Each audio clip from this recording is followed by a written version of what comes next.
आज हम एक ऐसे टॉपिक के ऊपर बात करने वाले हैं। फॉरएवर बिजनेस में जो नए लोग हैं खासकर उनके लिए ये टॉपिक बहुत ही इंपॉर्टेंट होने वाला है। क्या आपने कभी सोचा है कि एफएलपी में ज़्यादातर लोग फेल क्यों होते हैं और वहीं क्यों कुछ लोगों के लिए ये फॉरएवर की जो अपॉर्चुनिटी होती है वो लाइफ चेंजिंग होती है। तो क्या आपको पता है कि यहाँ पर फॉरएवर का जो सिस्टम है वो क्लियर है, जो फॉरएवर की जो ट्रेनिंग है वो अवेलेबल है और जो प्रोडक्ट क्वालिटी है वो टू मच है, लेकिन फिर भी यहाँ पर लोग एफएलपी को छोड़कर क्यों चले जाते हैं। क्या आपने कभी सोचा है क्या फॉरएवर में ही कोई स्कैम हो रहा है या फॉरएवर में ही कोई प्रॉब्लम है? तो इसका आंसर है नहीं, फॉरएवर में कोई प्रॉब्लम नहीं है। जो लोग फॉरएवर को ज्वाइन करते हैं वो इन 5 गलतियों को करके फॉरएवर को छोड़ देते हैं और यहाँ पर वो सक्सेस नहीं हो पाते इन गलतियों को करते हैं। तो वो कौन सी गलती है मैं इस वीडियो में आपके साथ शेयर करने वाली हूँ। आप इस वीडियो को एंड तक जरूर देखिएगा जिससे आपको क्लियरिटी हो सके।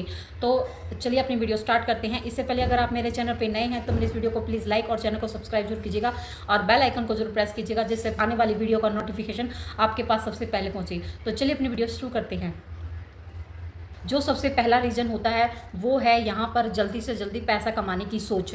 फॉरएवर एक बिजनेस है, यहाँ पर कोई जादू की छड़ी नहीं है। आपने जादू की छड़ी घुमाई और नेक्स्ट मंथ में ही आपको 50,000 रुपये आने लगे। मैं आपको यहाँ पर 2 बात बोलूँगी कि सबसे पहली बात तो ये है, आपको किसी ने फॉरएवर के बारे में बताया और वेबिनार वगैरह अटेंड करवाए और आपको ये बोला आप पे जल्दी से जल्दी 2cc कर लीजिए, फिर नेक्स्ट मंथ आपको 50,000 रुपये कमाने के लिए मिलेंगे। तो आप इस सोच को लेकर आप फॉरएवर में आते हो और आपकी जो सोच है और उसके अनुसार आप इसमें हर महीने 50,000 तो क्या महीने में 5,000 भी नहीं कमा पाते, तो आप ऑब्वियसली नेगेटिव होगे और इस बिज़नेस को छोड़ दोगे।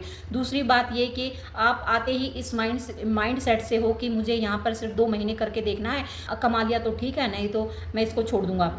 आपको पहले फॉरएवर समझना पड़ेगा, फिर आपको यहाँ पे सिस्टम समझना पड़ेगा, आपको यहाँ पे कंसिस्टेंसी से काम करना होगा, आपको तभी आप इस बिज़नेस में सफलता पा सकते हो। आपको यहाँ पर एफएलपी का सिस्टम समझना पड़ेगा, आपको अपनी यहाँ पे पर्सनल ब्रांडिंग बनानी पड़ेगी, आपको कस्टमर बेस बनाना पड़ेगा। जब आप ये सारे ग्राउंड स्टेप हैं उनको फॉलो करोगे तो आप इसमें सक्सेस हो पाओगे। हम इस तरीके से लेते हैं, अगर मान लो किसान है वो अपने खेत में बीज बोता है, उसको टाइम पे पानी देता है, उसको संभालता है, तभी वो आगे चल के फसल को ले पाता है। तो इसी तरीके से एफएलपी में भी है। जब हम यहाँ पर अपना 2cc करते हैं तो इसमें हमें टाइम देना पड़ता है, हमें पर्सनल ब्रांडिंग बनानी पड़ती है और यहाँ पे कस्टमर बेस बनाना होता है, अपनी जो इस सिस्टम को समझना पड़ता है, तभी हम इसमें आगे चल के। तीसरा पॉइंट ये है लैक ऑफ कंसिस्टेंसी। यहाँ पर कुछ लोग ये होते हैं कि ज्वाइन तो कर लेते हैं, मूड किया तो काम कर लिया, मूड किया तो नहीं किया और ये बोला कि मेरा अभी मूड नहीं है, तो उसमें कंसिस्टेंसी नहीं दिखाते। तो कहने का मतलब ये है कि आपके मूड के ऊपर ये सिस्टम नहीं है। आप इसमें लगातार कंसिस्टेंसी दिखाओगे अपने वर्क में, तभी आप इसमें सक्सेस हो पाओगे। इस बिज़नेस को हम डेली डिसिप्लिन की तरह अपने वेपन इसमें हमें रेडी करना होता है। हमें डेली अपना जो डिसिप्लिन है वो इसमें बनाए रखना होता है, तभी हम इसमें ग्रोथ ले पाते हैं। जब हम कंसिस्टेंसी से काम करते हैं, हमें इसमें लगातार एफर्ट करना चाहिए, हमें अपनी स्किल को डेवलपमेंट करना चाहिए, हमें अपनी पर्सनल जो ब्रांडिंग होती है उस पर फोकस करना चाहिए और तभी हम इस बिज़नेस में आगे ग्रोथ ले पाते हैं। हमें यहाँ पर एफएलपी में जो छोटे छोटे स्टेप होते हैं उनको फॉलो करना होता है, जैसे कि फॉलोअप रोज़ करना, मीटिंग अटेंड रोज़ करना और किसी से मतलब बिज़नेस के बारे में बात करना। इस तरीके से जो छोटे छोटे स्टेप हम लेते हैं तो वो आगे चल के हमें बड़ा रिजल्ट देते हैं और इसी तरीके से हम इस बिज़नेस में टिके रहते हैं और अपना ये जो डिसिप्लिन है उसे हर हाल में जब पूरा करते हैं तो ही हम इसमें सक्सेस होते हैं। जो नेक्स्ट पॉइंट है वो है हमारा रिजेक्शन ऑफ जजमेंट। हम जब किसी को अपना बिज़नेस के बारे में बताते हैं और लोग हमें ये बोल के कह देते हैं कि आप तो ये फालतू के काम कर रहे हो और किस काम में फंस गए, इस तरह के जो हम पे बातें बोलते हैं, तो आपके मन में कहीं ना कहीं इस तरह का ये आ जाता है कि मैं कहाँ फंस गया, मैं पता नहीं कौन सी जगह फंस गया, मैं ये कर पाऊँगा नहीं।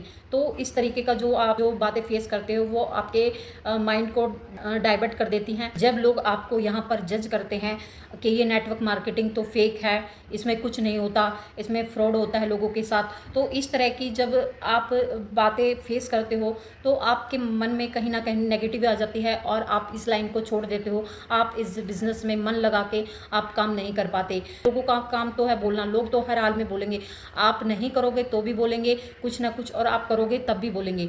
तो इससे अच्छा एक बार आप अच्छे से इसमें कंसिस्टेंसी जब दिखाते हो और आप जब यहाँ पर अपना एफर्ट लगाते हो तो आप उसको टाइम दे के थोड़ा सा जब आप अपनी थिंकिंग बनाइए, क्योंकि जब आपकी तरफ से जब आपका मन क्लियर नहीं होगा तो आप इसमें काम नहीं कर पाते हो, आपका मन नहीं लगता, आपको रिजेक्शन मिलता है, तो आप यहाँ से छोड़ने का मन बना लेते हो।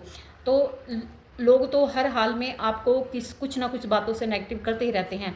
ये आपके ऊपर है, आप किन चीज़ों को ज़्यादा लेते हो। अगर कोई आप अपने बिज़नेस को किसी के बारे में आप अपने बिज़नेस को किसी के साथ शेयर करते हो और आपको ये बोलता है कि मुझे नहीं करना, आपको मतलब लगातार 2-3 नहीं बोलते हैं, तो आप ये सोचते हो कि यहाँ कुछ नहीं होता, मेरे से नहीं होगा। जो आपका जो वाई है वो स्ट्रॉन्ग नहीं है, आप इस बिज़नेस को छोड़ देते हो। नेक्स्ट पॉइंट है, वो है मोस्ट इंपॉर्टेंट पॉइंट, जो है सिस्टम और सपोर्ट का ना होना। कई बार तो लोग फॉरएवर को ज्वाइन कर लेते हैं और ना तो उनको नॉलेज होती है, ना ट्रेनिंग होती है, ना सही टूल होता है और ना सही सिस्टम होता है, और एंड में रिजल्ट क्या आता है, कन्फ्यूज़न और फ्रस्ट्रेशन, और अंत में लोग फॉरएवर को छोड़ देते हैं। जब आप फॉरएवर को ज्वाइन करो तो आप ये समझो कि उनके पास कोई सिस्टम है या नहीं, तो पहले सिस्टम को समझो। अगर आपके पास सिस्टम नहीं है तो आप एक ऐसा सिस्टम क्रिएट करो जो सिंपल हो, डुप्लीकेट करना आसान है। आपका सिस्टम ऐसा होना चाहिए कि सामने से लोग आपको बोले कि मुझे आपके साथ वर्क करना है, आई वर्क विद यू। और अगर आप भी सिंपल और ऑटोमेशन सिस्टम चाहते हैं तो आप भी मेरे साथ इस बिज़नेस को कर आप इस एफएलपी को ज्वाइन कर आप इस बिज़नेस को कर सकते हैं। जैसे हम ऑटोमेशन सिस्टम के साथ वर्क कर रहे हैं, तो आप भी अगर आप इस बिज़नेस को ज्वाइन करना चाहते हैं इस सिस्टम के साथ, तो मुझे दिए गए कॉन्टैक्ट नंबर पर आप मुझे कॉन्टैक्ट कर सकते हैं। मैं आपको यहाँ पे अच्छे से गाइड करूँगी और आपको फॉरएवर में क्या काम करना है ये सारा समझाऊँगी। और आप इस बिज़नेस में अगर ज्वाइन होना चाहते हो तो मेरे डिस्क्रिप्शन में एक ज्वाइनिंग लिंक का फॉर्म है, आप वहाँ से भी इस बिज़नेस को ज्वाइन कर सकते हो। तो जो नेक्स्ट पॉइंट वो है क्लियर विज़न का ना होना। देखिए, मोटिवेशन आपको कितने दिन इस बिज़नेस में बांध के रखेगा, कुछ महीनों तक, कुछ हफ्तों तक आप इस मतलब अगर आपको कोई मोटिवेशन कर रहा है तो आप बस इतने टाइम तक ही इस बिज़नेस में आप टिक पाओगे। अगर आपके पास कोई क्लियर वाई नहीं है, आपका वाई जो क्लियर नहीं है, आपका गोल नहीं है कि मुझे इस एफएलपी को क्यों ज्वाइन करना है, तो आप इसमें लंबे टाइम तक बने नहीं रहोगे। क्योंकि अगर आप फेक मोटिवेशन को देख के आते हो, कोई आपको ये बोलता है कि आप इसमें जल्दी से जल्दी ज्वाइन करो, आप यहाँ पे पैसा कमाने लगोगे, तो इस तरह का ये सिस्टम नहीं है। आपको यहाँ पे अपना वाई क्लियर करके आना है कि मुझे इसमें क्यों करना है, आपको टाइम देना है और आपको कंसिस्टेंसी दिखानी है, तभी आप इस बिज़नेस में सक्सेस हो पाओगे। क्योंकि आपको सबसे पहले अपना वाई क्लियर करना है, और जब आप वाई क्लियर करोगे और अपने सपने के पीछे मेहनत करोगे तो तभी आप इसमें कामयाब हो पाओगे, वरना नहीं। आपको सबसे पहले वाई क्लियर करना है। मोटिवेशन में रहकर तो सिर्फ कुछ टाइम तक ही हम इसमें स्ट्रगल कर सकते हैं, लेकिन हमारा अगर वाई क्लियर होता है तो हम इसमें मतलब एक होता है ना, जैसे जो छोटा बच्चा जिद करता है कि मुझे वो चीज़ चाहिए, वो उसके पीछे पड़ जाता है और उसे वो चीज़ मिल के ही रहती है। तो इसी तरीके से हमें इसमें एंट्री करनी है। इस माइंडसेट को लेकर हमें अपना गोल हमें यहाँ पर मतलब हमारे गोल क्लियर होना चाहिए, हमारे वाई क्लियर होना चाहिए कि हमें इस बिज़नेस को क्यों करना चाहिए और क्यों कर रहे हैं। तो मेरी तरफ से तो इतना ही था। अगर आपको मेरी ये इन्फॉर्मेशन अच्छी लगे तो मेरे इस वीडियो को प्लीज़ लाइक और चैनल को सब्सक्राइब कीजिएगा। Thank you very much.